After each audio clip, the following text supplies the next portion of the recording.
Hey there, Puentistas. Welcome back. We haven't talked for a while. I know I've talked to a few of you in advice hours.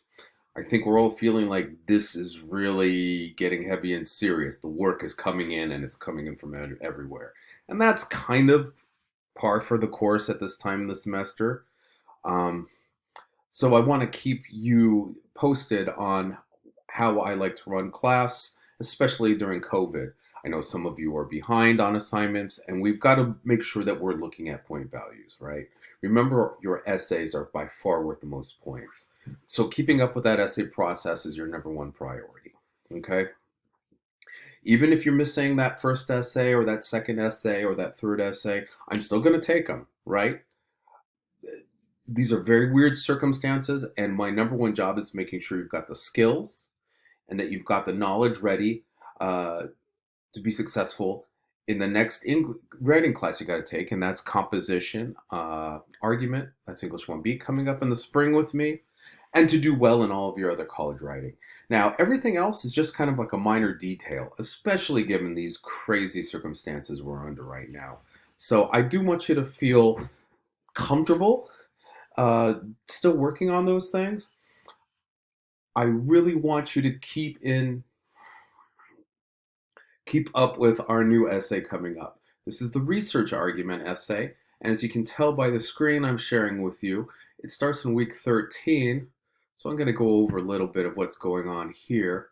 Of course, you've got your information about the discussion you're going to do. We've got some really interesting topics here from Judith Ortiz Cofer and Alma Luz Villanueva.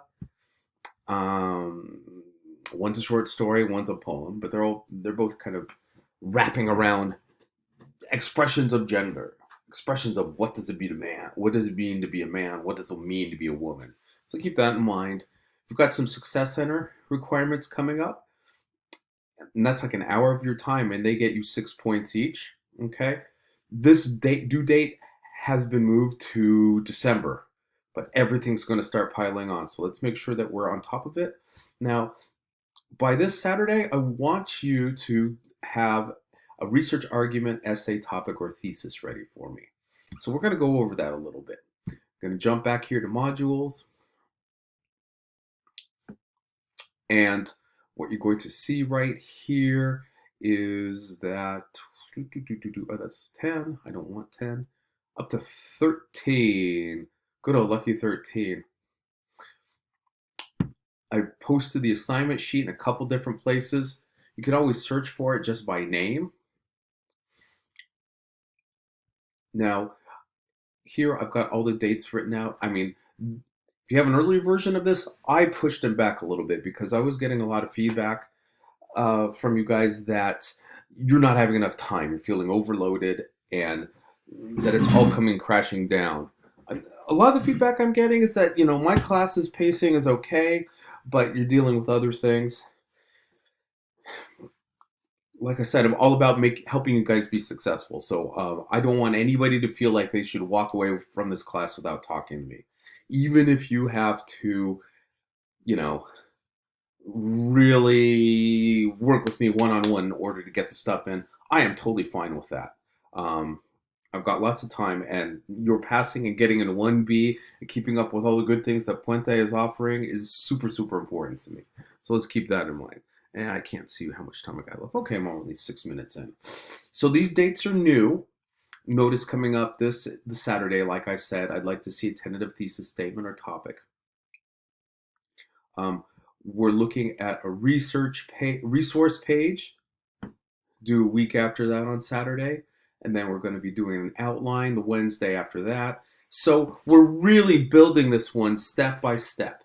Now, it's a research argument essay, and I know for a lot of people, this is not their favorite essay to write. This format, the structure is not going away, though.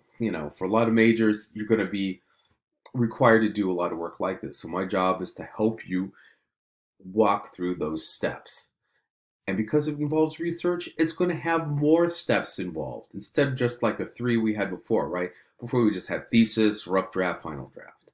But here we've got resource page I want to see. I want to keep you on pace. If you've ever had to write a research paper the night before it was due, you know the pain that that entails. You know that it's an exercise in misery and self-hatred. I don't want anybody doing that. Everybody knows it's not going to be great work.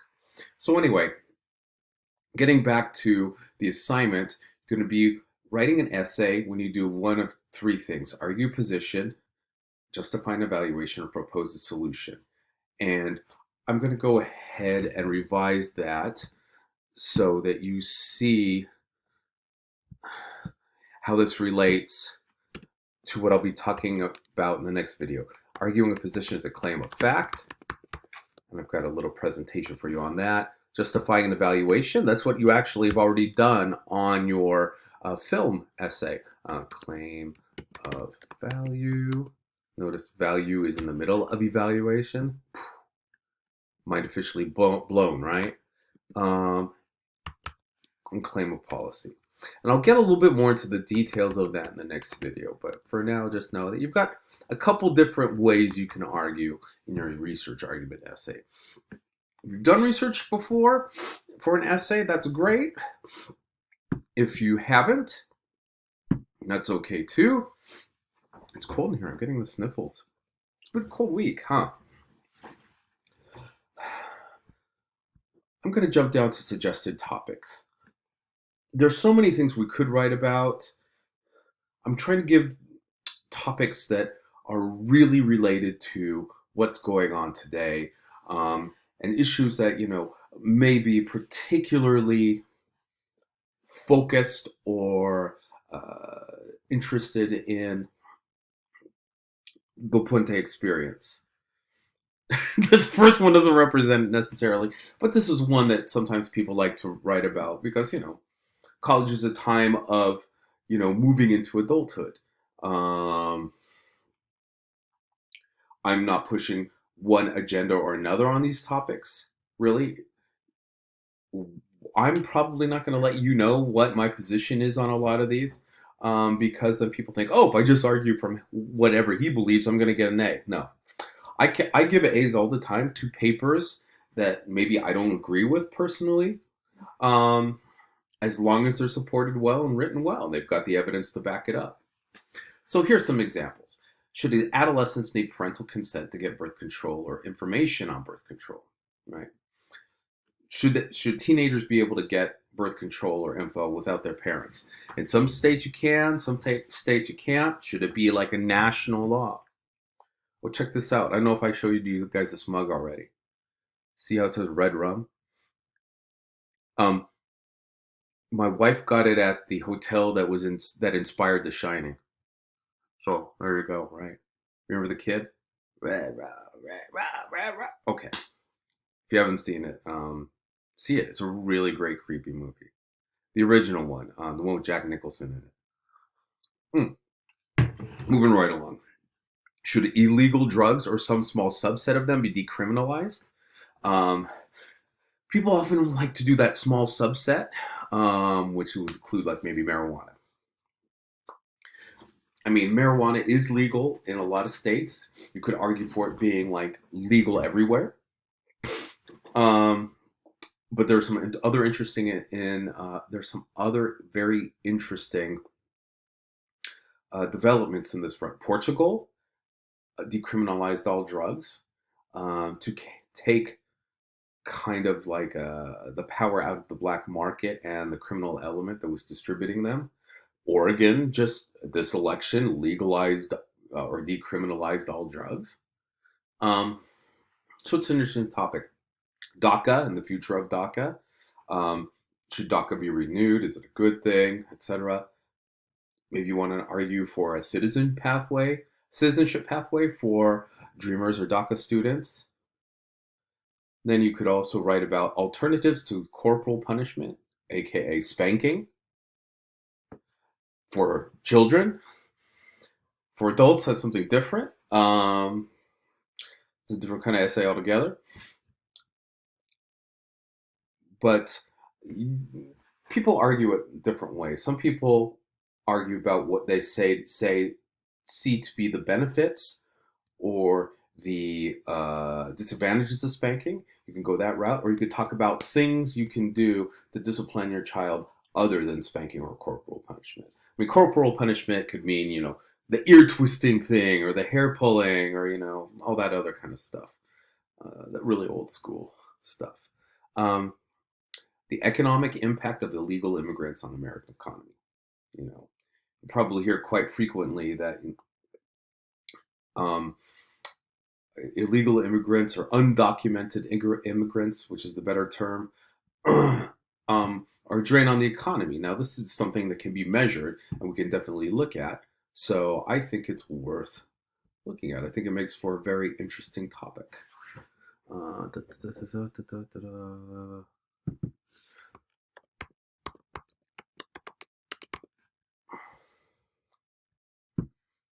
Now, rehabilitation in the prison system is another really good one. Should prisons be more about than just punishing or caging people? Should we be trying to return them to society and have a decent life? That's something that really has fallen off of the radar in the U.S. Um, mandatory vaccinations for public school students. This is kind of like the anti-vaxxer topic if you want to do it. Mandatory public school uniforms, always a favorite. COVID, maybe you want to talk about COVID protocols. Should it be a law that everybody wears masks and social distancing? Should there be penalties for it? Um, I think that's super current. Um, you might also, want to think about, I don't have this one written down because I didn't know how to put it, but something about the Black Lives Matter movement, right? Um, maybe you want to write about um, Black Lives Matter's protests. I mean, there's been a lot of concern that Black Lives Matter's protests have caused property damage and violence and all this. But a lot of that has been, inconclusive at best. And if you can find recent research that talks about who exactly is doing the looting, who exactly is doing that violence or that property damage, it'd be interesting to find out. Um, because I know in a lot of cases it hasn't been. A lot of it has been setups um, by other political organizations or groups or militias. militias. You can also do any other controversial topic, but I really want you to check with me first, just so we can kind of like talk about, how doable it is, given the time the time we have left and the space you have for the paper. Sorry, gotta plug in the laptop before it dies. What are we doing for time? 13 minutes. Okay, we're doing okay. You could also, like I said, you could build a topic. There's some things I want you to avoid, or if you're feeling really, really, really strongly about it, talk to me. Abortion and gun control. I've gotten those a lot in the past. The abortion one is hard. No matter how hard I say this, somebody always wants to use the Bible as like a reference and a research source, and that's not how it works. It's got to be social research. I mean, we live in a very diverse country where some people believe in the Bible and follow it, and others do not. So we need to appeal to scientific research and social science research. Here are some of our expectations for this. It's going to be 5 pages, at least 6 sources. They have to be from Chaffey's database. There's a video posted here from our librarian, Shelley Marcus, showing you how to use it. Only one can be from CQ Researcher.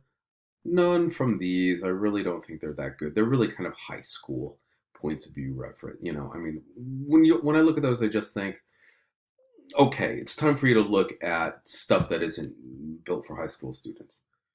You can use references, but they don't count as part of your minimum 6 sources. No websites, no Wikipedia. You gotta have a works cited page, etc. That's all I'm going to put on this one because I'm just about out of time.